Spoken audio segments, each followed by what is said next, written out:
Okay, exactly 10 days later, and I live on the East Coast. My tires and rims arrived.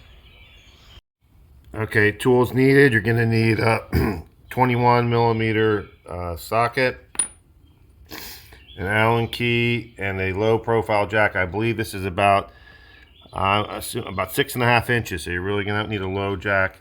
The Allen key simply goes into here. Actually, I got the wrong size, and it pulls out the cap.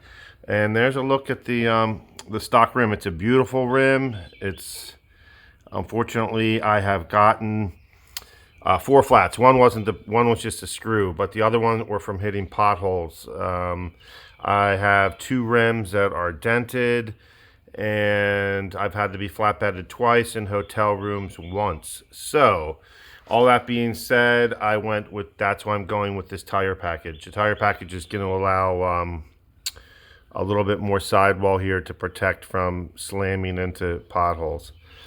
And I'll show you as I progress along. Okay, here's the new rim. Here's the old rim. The downside is you will be able to see the nuts on this rim. This side, the original equipment covers it. This was a plug that I drove a couple 100 miles on. So you can plug Tesla tires, and they do work. It's not recommended, but just so you know in a pinch. Okay, here's the factory Pirelli with about 20,000 miles on it. Here's the new Sportline rim and tire. And here's another Michelin that was fairly new, but it had to be plugged. I did measure the tires. The one from T Sportsline seemed to be a little bit shorter.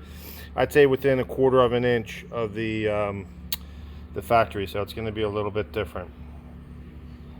Okay, I'm going to measure ground contact. Remember, the stock rim for this 2021 Model 3 Performance is a 9-inch wide. These new rims are 8.5. This is the stock Pirelli tire, and it looks like ground contact is roughly 8.25. This is the Michelin on that same 9-inch rim. It looks like ground contact is about 8.75. And this is the new tire I'm putting on. It looks like ground contact is roughly 8. So there you have it. Goes 8 for new tire, 8.25. The stock Pirellis, and the nice beefy Michelins are 8.75. Okay, this is the original or the Michelin tire, 2 3/8. I wonder what the new tire will be. Okay, so there's the measurement with the new tire, a little bit wider, 2.5. Okay, here's this is a 1/2-inch drive socket, so you can see the break to the rim is less than this socket. The socket will not fill the gap, so that's the tight fit there. Tires shipped with 45 psi. Okay, here's how the tires look.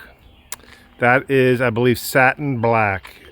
The total cost shipped to my door was $3,583.23. I'm about ready to take it out onto the road and see if the car, handles the same way, all that, and then also if the car recognizes a new tire. I am going to try to program it. I read somewhere you can, the car will allow you to do that. This is interesting. In reverse, first time this has happened, the reverse camera is flashing. I'm not sure if that has something to do with the new tires. Okay, within, I want to say 2, maximum 3 minutes, all the tires air pressure sensors sent the info to the car. So it's funny, I tested these 2 tires and they're a pound off, probably just from the tester sucking some air out. Anyway, car seems to handle as it normally does. I can't really tell a difference.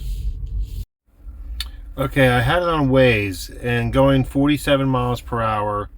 Waze had me going at 46. Tesla had me going at 47. So when you're in park, you can hit this. That is the original tires or wheels. Now here's my choices. I'm not sure. I could either hit 18-inch arrows or 19-inch V2. I'm not certain of the right one, but I'm going to play with this and see if I can get the speeds to match up. Okay, I went on Tesla website. Their 18-inch tire from Tesla is a 235/45 R18. So I went with that, and the car just rebooted. I'm going to do a speed test now. Okay, I'm going to try to sum this video up. So roughly I went to I increased my sidewall by at least an inch, if not more. I just took it out for a couple 100-mile ride. Everything worked fine. It felt great. Took it on gravel roads. Took it on highways at over 100 miles an hour. The tires performed well. That being said, the speedometer was still a little bit if I compared it to the Waze, was still one off. I just think that's a normal thing. Anyway, this is my referral code at T Sportsline. That QY01WNPLLCN7. You get $50 off at purchase of $500 or more. Plus, I get a kickback too. And also, I definitely want you to stop at this. Engineered Explained how to prevent expensive Tesla wheel damage. He does a super thorough review. That's how I got the idea from him. And that's about it. I really think it makes me feel a lot better when I'm driving on these. They might not perform quite as well as the other ones, but it gives you a feel-good experience.